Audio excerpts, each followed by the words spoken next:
ಕರ್ನಾಟಕದಲ್ಲಿ ಬಹುತೇಕ ಕಡೆ ಇದು ಡಪ್ಪಿನ ಆಟ. ಇದು ಡಪ್ಪು ಬಾರಿಸುವುದರ ಮೂಲಕ ಆ ಡಪ್ಪಿನ ಹಾಡಿನ ಶೈಲಿಗಳ ಮೂಲಕ ಈ ನಾಟಕ ಪ್ರದರ್ಶನಗೊಳ್ತಾ ಇದೆ.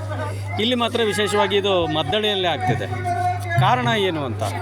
ಇಲ್ಲ ಸರ್, ಯಾವಾಗಲೂ ಅವ್ರು ಯಜಮಾನ್ರೇನು ಆಡ್ಕೊಂತ ಬಂದ್ರೆ ಅವ್ರು ಯಾವಾಗಲೂ ಮೊದಲಿಗೆ ಆಡ್ಯಾರ ಸರ್. ಈ ಡಪ್ಪಿಗೆ ಆಡಿದ್ದು ಹೌದು.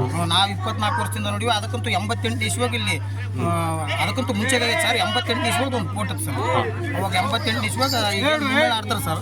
ಅವರು ಪೂಲವತಿ ಪಾಟು ಮುಮ್ಮೇಳ ಇನ್ನೊಬ್ರು ಗುಂಡು ಕದ್ರಲ್ಲ ಸರ್, ಅವರು ಬಲವಂತ ಪಾಠ ಮಾಡಿದ್ರು. ಅಲ್ಲ, ಈಗ ನಾನು ಹಾಡುಗಳು ಕೇಳ್ತಾ ಇದ್ದೆ, ಮಾತಿನ ಶೈಲಿ ಎಲ್ಲ ಕೇಳ್ತಾ ಇದ್ದೆ, ಅದೆಲ್ಲ ಡಪ್ಪಿನ ಶೈಲಿಗೆ ಬರುತ್ತೆ. ಅದು ಅದೆಲ್ಲ ಮೊದಲಿಗೆ ಆಡ್ಕೊಂತ ಡಪ್ಪಿದ್ರೆ ಇನ್ನೂ ಚೆನ್ನಾಗಿ ಅದು ಭಾಳ ಪದ ಅದಾವ ಸರ್. ಅದಕ್ಕೆ ಅಲ್ಲ, ಇಲ್ಲಿ ಡಪ್ಪಿನ ಕಲಾವಿದರು ಇದ್ರ ಮೊದಲೆಲ್ಲ? ಸರ್ ಡಪ್ಪಿ ಕಲಾವಿದ್ರು ಇಲ್ಲಿಲ್ಲ. ಡಪ್ಪಿಗೆ ಆಡಿಲ್ಲ ಸರ್.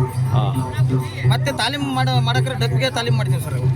ಆದರೂ ನಾವು ನಾಟಕ ಮಾತ್ರ ಡಪ್ಪು ಬಾರಿಸೋರು ಇದ್ದಾರೆ ಇಲ್ಲಿ? ಬಾರಿಸ್ತೀವಿ ಸರ್. ಹಾಂ, ತಾಲೀಮ್ ಮಾಡುವಾಗೆಲ್ಲ ಡಪ್ಪಿನಲ್ಲೇ ಡಪ್ಪಿನಲ್ಲೇ ಮಾಡ್ತೀವಿ.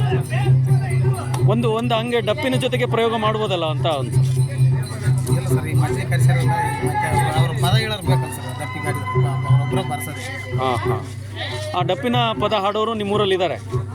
ಅವರು ಆಡ್ತಾರೆ ಸರ್. ಬಾರಿಸ್ಕೊಂತ ಅವರೇ ಆಡ್ತಾರೆ. ಈಗ ಆಗಲ್ಲ ಸರ್. ಹಾಂ ಹಾಂ, ವಯಸ್ಸು ಆಗೈತೆ. ಹಾಂ ಹಾಂ, ಬಟ್ ಪ್ರಾಕ್ಟೀಸಿಗೆಲ್ಲ ಅವ್ರನ್ನ ಸಹಾಯ ತೊಗೊಂಡಿದ್ರು? ಹೌದು ಸರ್, ಅವರ ಕೆಲಸ ಸರ್. Okay, thank you. ಆಮೇಲೆ ಸುಮ್ಮನೆ ಈ ಇದರಲ್ಲಿ ಯಾರ್ಯಾರು ಪಾತ್ರಧಾರಿಗಳು ಯಾರ್ಯಾರಿದ್ದಾರೆ, ಅವ್ರ ಹೆಸರುಗಳು ಹೇಳಲಿಕ್ಕಾಗ್ತದೆ? ಯಾವ್ಯಾವ ಪಾತ್ರ ಮಾಡಿದ್ದಾರೆ? ಈ ಪಾತ್ರ ಮಾಡಿದ್ದಾರೆ ಸರ್. ಮಂದರಾಜಿನ ಪಾಟು ಮಂಜುನಾಥ್ ಮಾಡೀನಿ ಸರ್. ಮಂದರಾಜಿನ ಹೆಂಡತಿ ಪಾಟು ಆಕಾಶ್ ಅಂತಂದೇಳಿ ಮಾಡೀನಿ ಸರ್. ಕಮಲರಾಜಿನ ಹೆಂಡತಿ ಪಾಟು ನಾಗರಾಜ್ ಮಾಡೀನಿ ಸರ್. ಅವ್ರ ಹೆಂಡತಿ ಪಾಟು ಅವನ ಹೆಸರು ನಾಗರಾಜ್ ಸರ್. ಆಮೇಲೆ ಬಸವಂತನ ಪಾಟು ಗಿರೀಶ, ಬಲವಂತನ ಪಾಟು ಗೋಣಿ ಬಸವರಾಜ, ಪೂಲವತಿ ಪಾಟು ಕರುಬಸವ ಸರ್. ಸ್ತ್ರೀ ಪಾತ್ರಗಳನ್ನು ಇಲ್ಲಿ ಪುರುಷರೇ ಅಭಿನಯಿಸ್ತಾರೆ?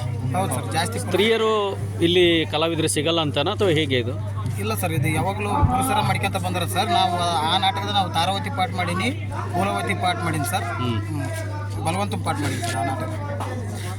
ಈಗ ಈ ನಾಟಕದ ಮಾಸ್ತರ್ಗಳು ಅಕ್ಕಪಕ್ಕದ ಊರಿನವರ, ನಿಮ್ಮೂರಿನವರ ಅಥವಾ ನಮ್ಮೂರಿನವರು ಸರ್? ನಿಮ್ಮೂರಿನವರೇ. ಹಾಂ, ಯಾರು ಮಾಸ್ತರ್ ಹೆಸರೇನು? ಹರ್ಮಜ್ಜ ಅಂತಂದೇಳಿ ಟೀಕಪ್ಪ ಮಡಿವಾಳ್ರಿ ಸರ್. ಇಲ್ಲಿ ಬಹುತೇಕ ನಾಟಕ ಆಡೋರೆಲ್ಲ ಮಡಿವಾಳ್ರು ಇದ್ದಾರೆ? ಜಾಸ್ತಿ ಸಂಖ್ಯೆ ಮಡಿವಾಳ್ರಿ ಪಾತ್ರ ಅವರು. Okay, thank you.